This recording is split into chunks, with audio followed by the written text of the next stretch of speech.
Assalamu alaikum, everyone, and welcome back to your new economics class after Eid. And today we have a very interesting topic to learn, and that are taxes. The taxes are our main discussion for today. So let's set some objectives before we start today's lesson. So what are the things which we are going to learn today? We are going to put them on the board right now. And there's one more topic which I think that if time doesn't allow, so we are going to discuss that in our next class. So we are just going to put the points which are something related to today's discussion. And let's begin with the taxes. So the objectives.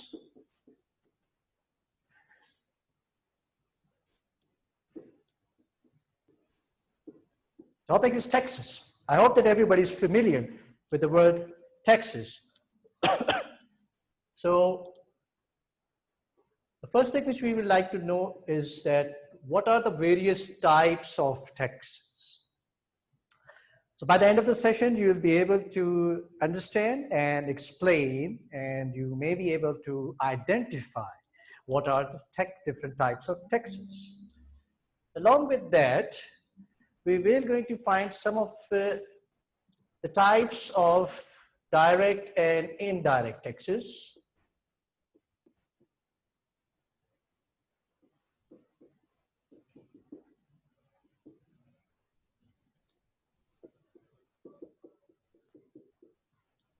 This will be our number 2 content of today's lesson.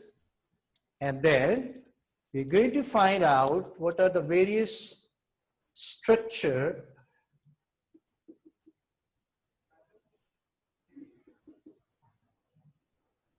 or in other words, you can say the nature of taxes. What kind of the nature of taxes we will learn. And last but not the least, today's content, we are going to find out some of the benefits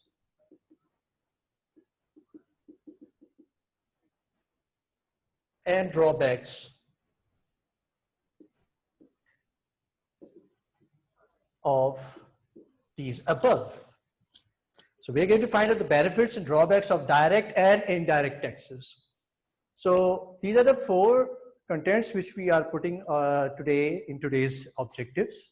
These are our aims for today's lesson, and we're going to find out that how various there are different types of taxes, and what is the difference between the direct and indirect taxes. What are the various structure or nature of the taxes? And last but not the least, what are the benefits and drawbacks of direct and indirect taxes? Now, you may note this down if you want, and then we're going to start up and proceed with all these content one in turn. So let's begin with the types of taxes. So before we go with the word taxes, I hope that we are all familiar that what are taxes? The taxes is kind of an amount which is usually deducted by the government. The government usually asks you, or they charge some type of amount on individuals, on producers, or any group of people that if they have to pay some amount to the government, that is usually termed as the taxes. This is not a very new term, but this is a very old historical terminology which has been used by many monarchs, many kings in the very past. So it's a very old concept. But first thing which should be coming into our minds, that why the taxes were imposed. There are certain objectives. The governments need to be financed, and the very top of the line, the most important source of finance or that source of money is taxes. So the government actually collects the money from the people for the well-being of the people. So the taxes are defined and understood in that way. Now, what are the different types? The government sometimes classified, usually it is classified into 2 categories, 2 types of taxes. And one of them is known as the direct taxes, and the other one is known as indirect taxes. So these are the main two types of taxes, dear students, which we are, or the government usually imposed on its people to collect money from them. Now, we need to further know that what are those things, on what are those objectives, or what are those things or people or any reason through which the government could impose the taxes. We're going to classify into two categories. So let's begin with the direct taxes, first of all. Now, there's one keyword which I'm going to put before you. The direct taxes are those taxes which are usually imposed on any ownership or possession of any goods or services. Anything which you possess, anything which you own, if government impose or taxes on you on the basis of the ownership of that thing, or if you're maybe possessing that thing with you, that type of tax is usually considered as direct taxes. Now, these are the key words which you will always use to define direct taxes. Now, one of the examples which I'm going to put over here is income taxes. Now, income tax is something which you own, and how do you own it? When you give your services at a factor of production, you usually receive some income or reward. Now, that reward is actually owned by you. You actually possess that.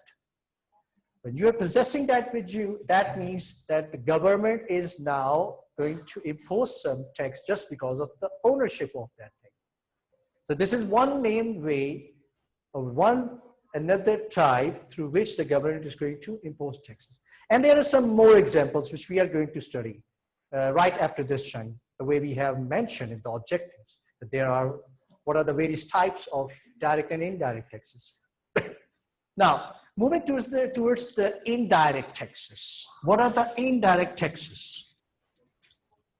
How do we define them, and how do we actually identify that what are the various taxes which we can classify as indirect taxes?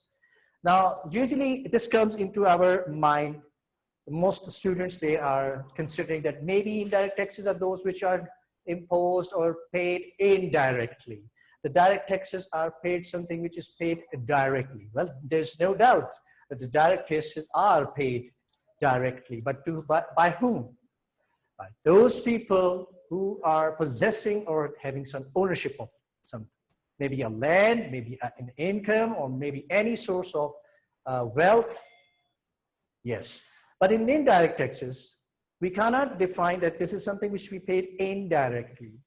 Usually, indirect taxes are those taxes which which are imposed on any goods or service. Any tax which is imposed on the goods and services, or let's say any tax which is imposed on the consumption or use of the goods and services, is known as an indirect taxes. Now, a very popular example is like sales tax. Sometimes you might have seen this term GST, general sales tax. Now, most of you must be paying it while you're buying goods and services. Have you ever noticed, if you are buying a meal from any restaurant like McDonald's or KFC or any Pizza Hut, etc., etc. So whenever you are buying a product, they usually mention in your bill that this is the amount of sales tax or GST which you have to pay.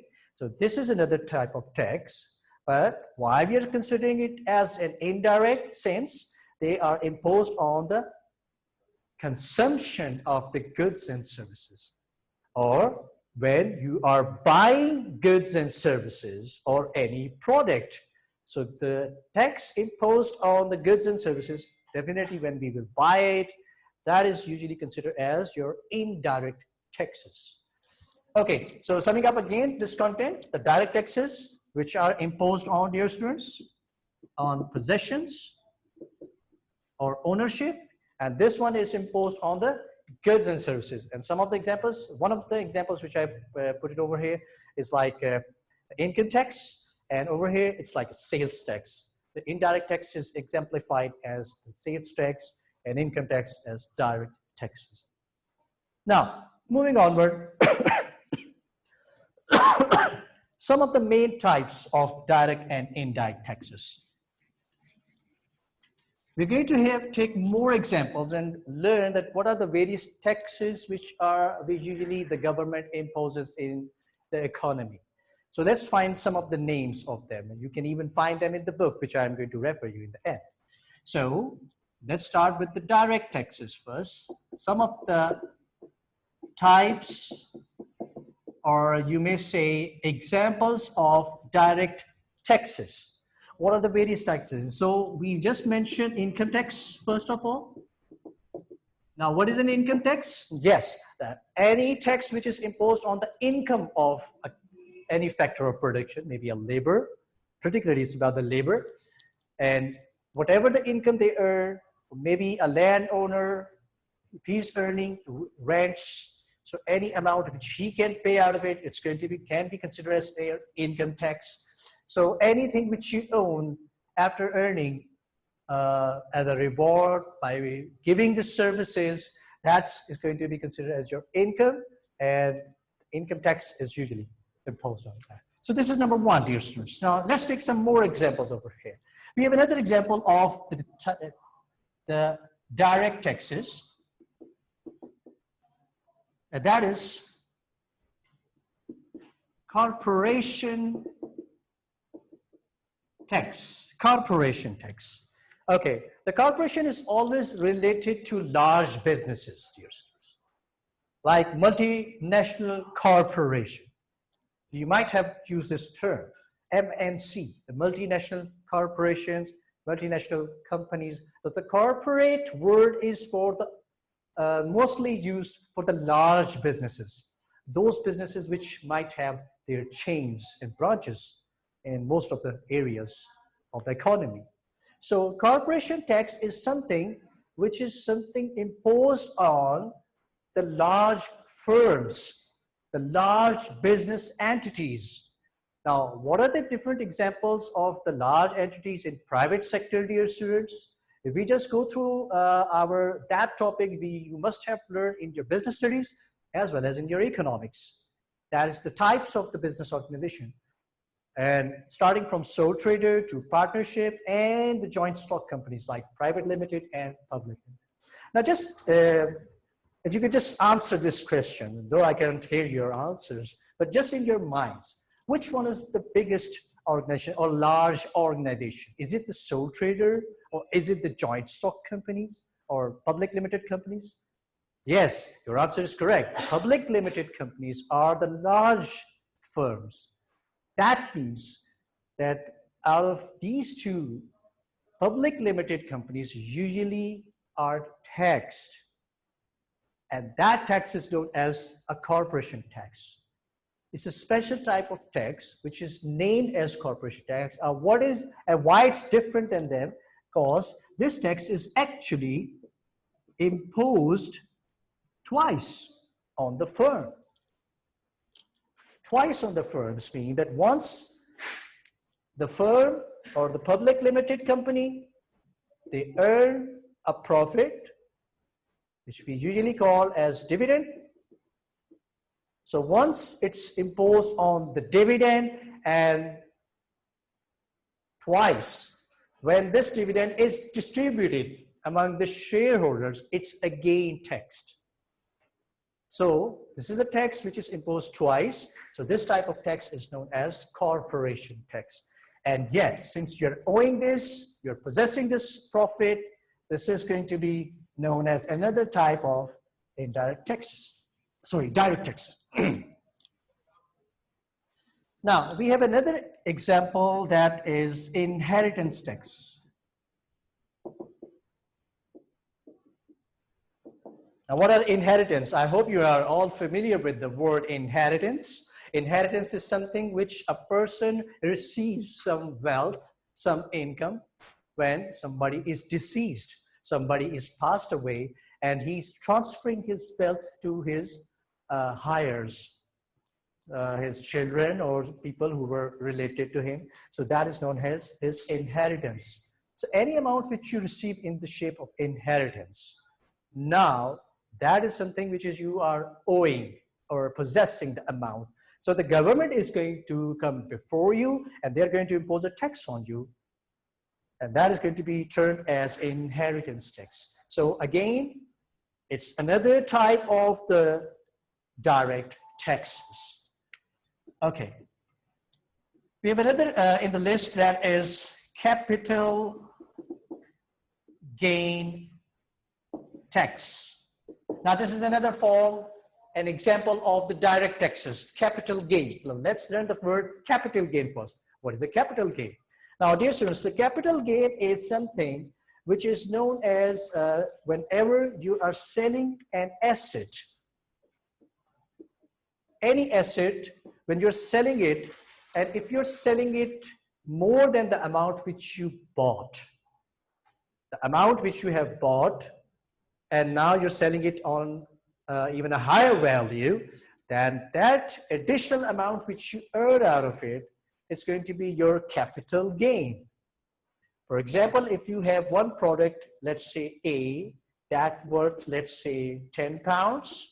And now when you're selling it, and you're selling it, let's say for 15 pounds. So this 5 is actually your capital gain. Now you'll be surprised to know that how come if you're selling an asset, you will gain.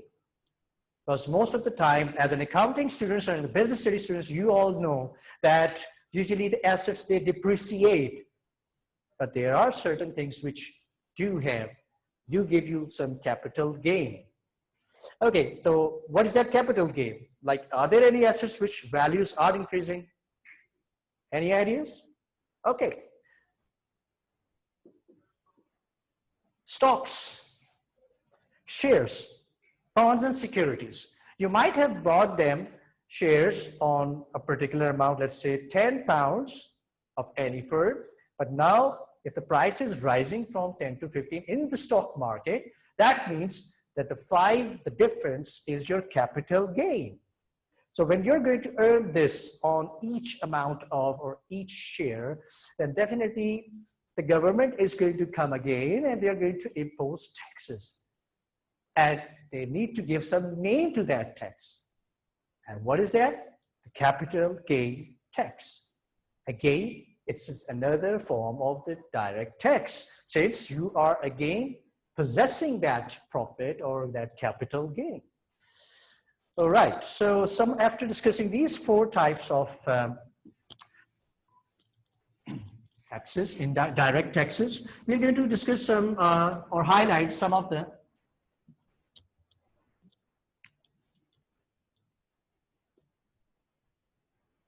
indirect taxes. Now, what are the various forms of the indirect taxes? We have already discussed about the sales tax.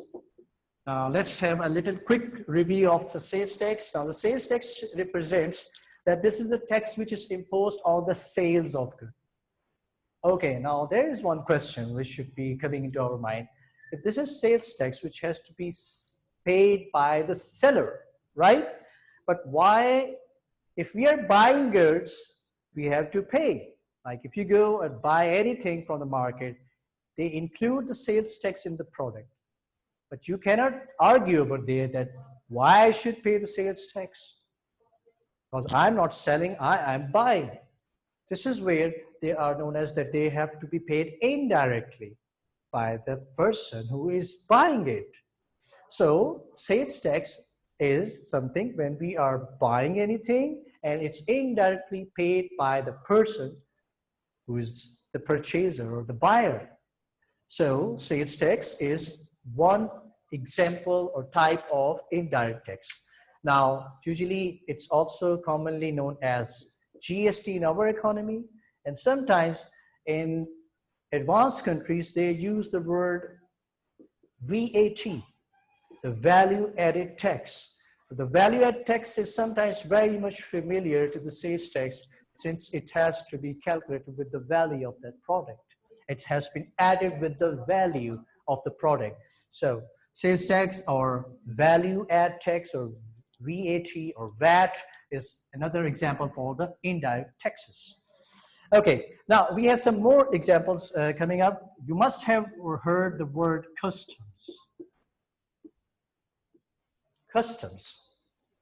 Usually when you're traveling abroad or you might visit an airport, you might have seen there are certain people who belong to the customs, and whenever you're bringing something from abroad, you have some imported goods with you, maybe a mobile or a laptop or whatever. And some people, they might stop you at the airport and they ask you that you're going to pay some tax on it. That tax is usually termed as customs. Another name for the customs, tariffs. Tariffs is another word which can be used for any commodity which we are usually importing from abroad. So anything which we import from abroad, the government imposes a tax which can be known as customs, tariffs, or in other words like duties. You must have heard about the duty-free shop in Dubai and many other regions. Why we call them duty-free? Because if you're importing or you're bringing it, taking them out from your country, the government usually don't impose taxes. So that's why it's duty-free, tax-free.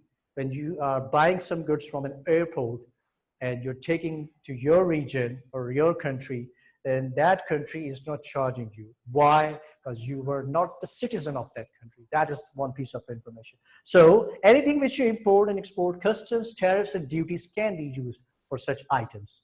So again, if you just again look into the definition, the indirect taxes are imposed on those goods, are actually the taxes imposed on the goods and services. So what type of goods and services are these? Yes, they are the imported. So this is one class of that. And any tax imposed on the imported goods are considered. Let's have another example, that is excise. Excise taxes. Okay, now excise is another type of indirect taxes. And in what type of goods are specifically there? Who would be imposed excise? Now usually excise is imposed on the goods which are having a demerit nature.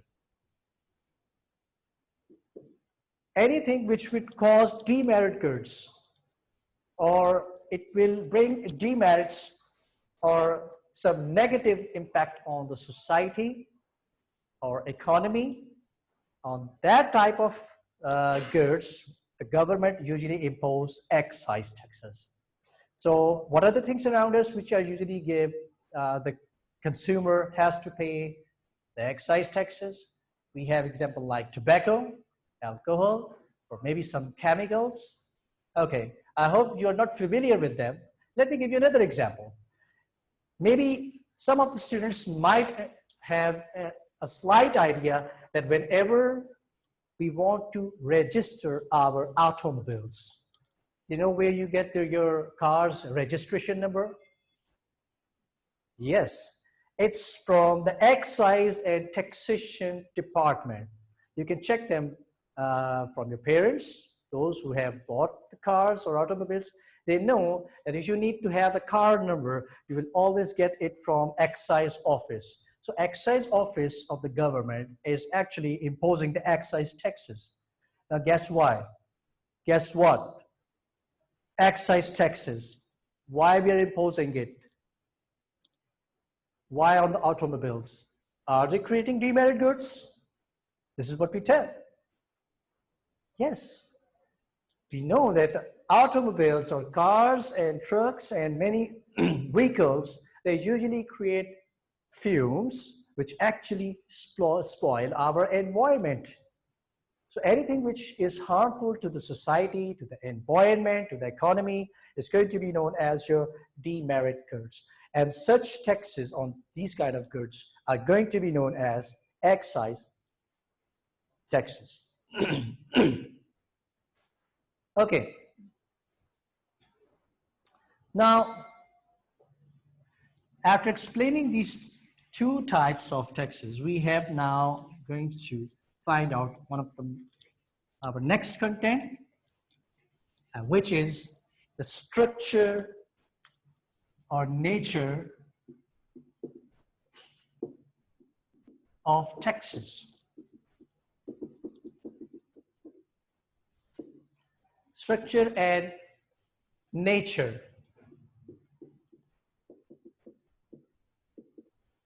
Now, the structure, I hope we all understand what do we mean by the word structure. Like somebody can ask you, what is the structure of your building or your home? So you may say that it's like 2-story, it has these rooms, so this is something you're explaining about the structure. Now, regarding the taxes can also be structurized. We can make a structure of it. And what is a structure? It all relates to its rate of tax. What is the rate of tax? And what is the level of income or wealth? So with the help of these two, we can explain the structure of taxes. So let's suppose if we have a situation where the tax rate is increasing with the increase in income. Now, this is one way to explain the structure. Let's say if the income is rising from 10 pounds to 20 pounds and 20 to 30 pounds. And if the government says that at 10 pounds, we're going to charge 2% tax. And on 20 pounds, we will charge 4% of tax.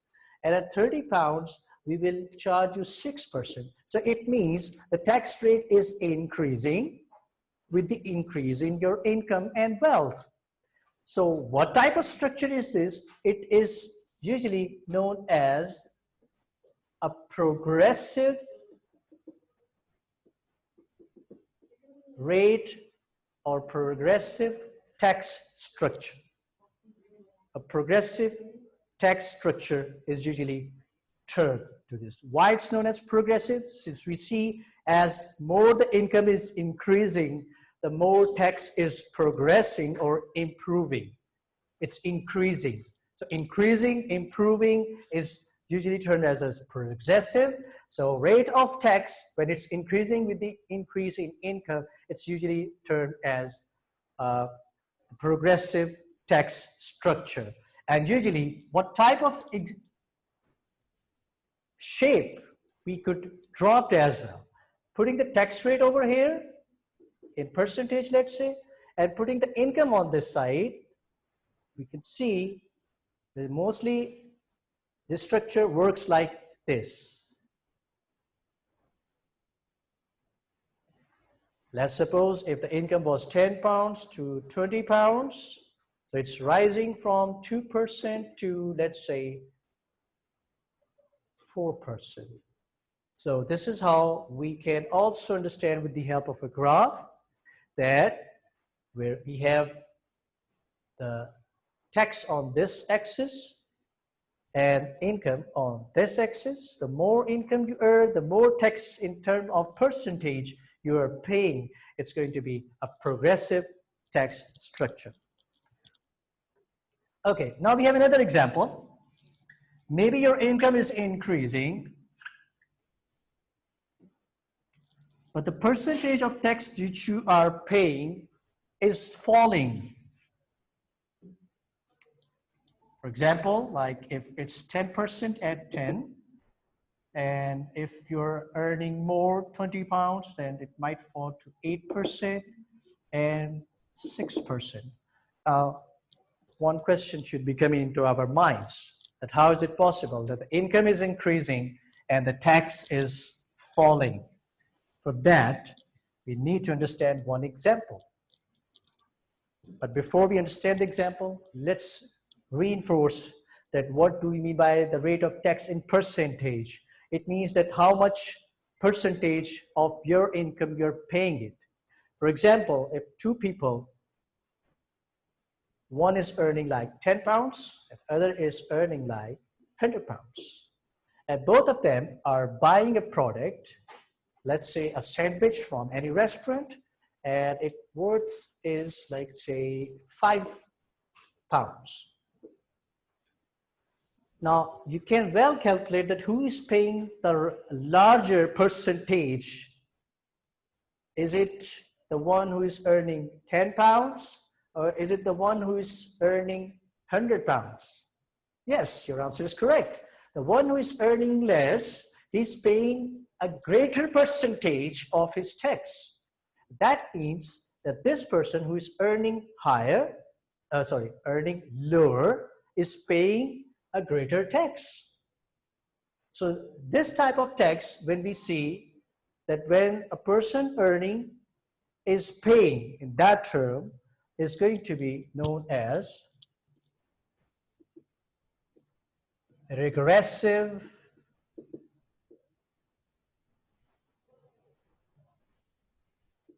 taxes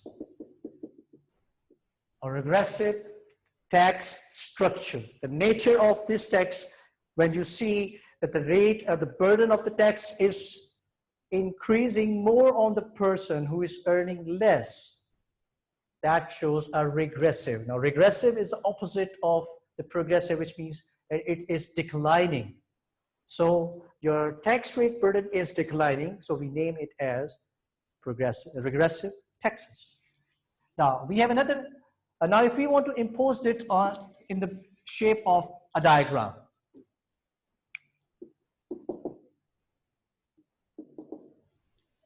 So what would be the shape? Showing the tax rate on this axis, in percentage, of course, and showing the income on this axis. So this thing shows that the higher the income, the lower the tax you pay. 2%, and let's say if it's like 20 pounds, you're paying this much amount. And let's say if your income is falling, let's say from 10 pounds, 20 to 10 pounds, so it means that you're paying a higher amount, let's say 4%. So 10, and this is going to give us this type of curve. So a regressive tax usually have a negative slope curve. But before you draw this and understand, do not forget that this is a shape quite familiar like a demand curve. But this is not a demand curve since we have income on this axis and taxes on this axis. So we need to also develop this in our learning, that how to differentiate between the curves. It's just because of their axes.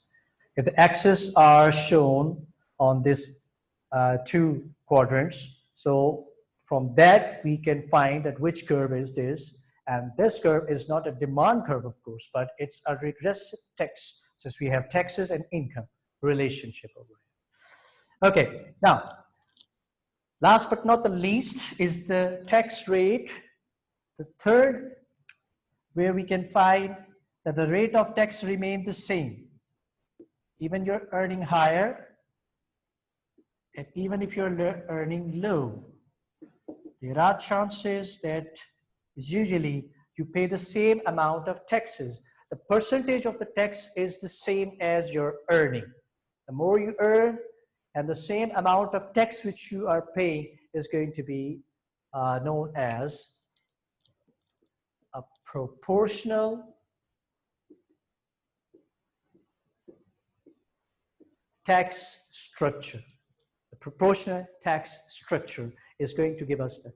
Now, if we just plot this diagram over here, so this may reflect that at 10 pounds you have 2% to pay, at 22%. So usually a proportional tax curve has a horizontal curve or along with your x-axis or the income axis. So this is the proportional tax curve. Now, simply, If we now just recall all the curves together in the graph, this is your proportional, dear students. This one is your progressive. The more the text, more you earn, the more text is progressive. And this curve was your regressive text curve. So now summing up this second content, which shows us that so far what we have learned today, we learned about the types of taxes, the direct and indirect. We learned further the types of direct and indirects in the shape of all those taxes, such as like the income taxes, inheritance tax, and corporation tax. And we learned about some of the types of the indirect taxes, including excise, customs, and sales tax, and or VAT, which we could call it. And on the second or the last, which was the nature and structure of the taxes. They are the sizes, they are usually termed as the nature or the structure of the taxes. Now, the last thing which we are going to add up over here, does this topic, the structure, has some relationship to our previous topic, which we learned today? Yes. Now you can see that the direct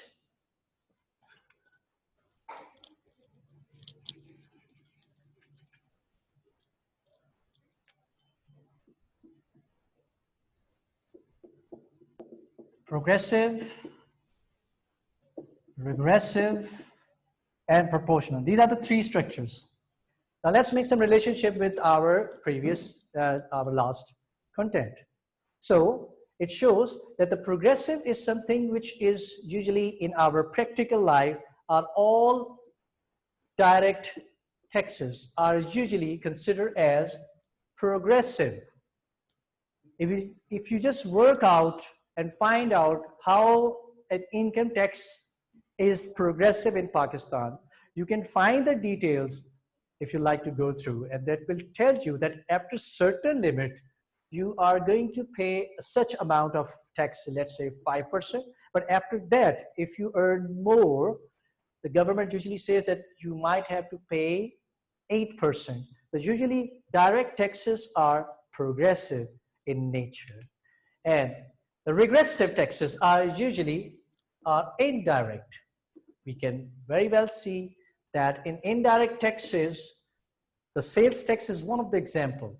And sales tax are something which are more burdensome on those people who have low income, and a higher tax, the low tax burden on those people who are earning higher. So mostly indirect taxes are regressive. And proportional can be of both. Maybe there are some countries might be following a tax structure which might be proportional, and we have a rare examples for that, like maybe a direct tax can be a proportional made, and maybe that. Thank you very much for that, and that includes our today's lesson. We are running out of time, so we are going to put up this question for our next lesson, and then we are going to sum up our whole discussion in that lesson, and you will find an activity, and I hope that you will be capable enough to solve it. Thank you very much.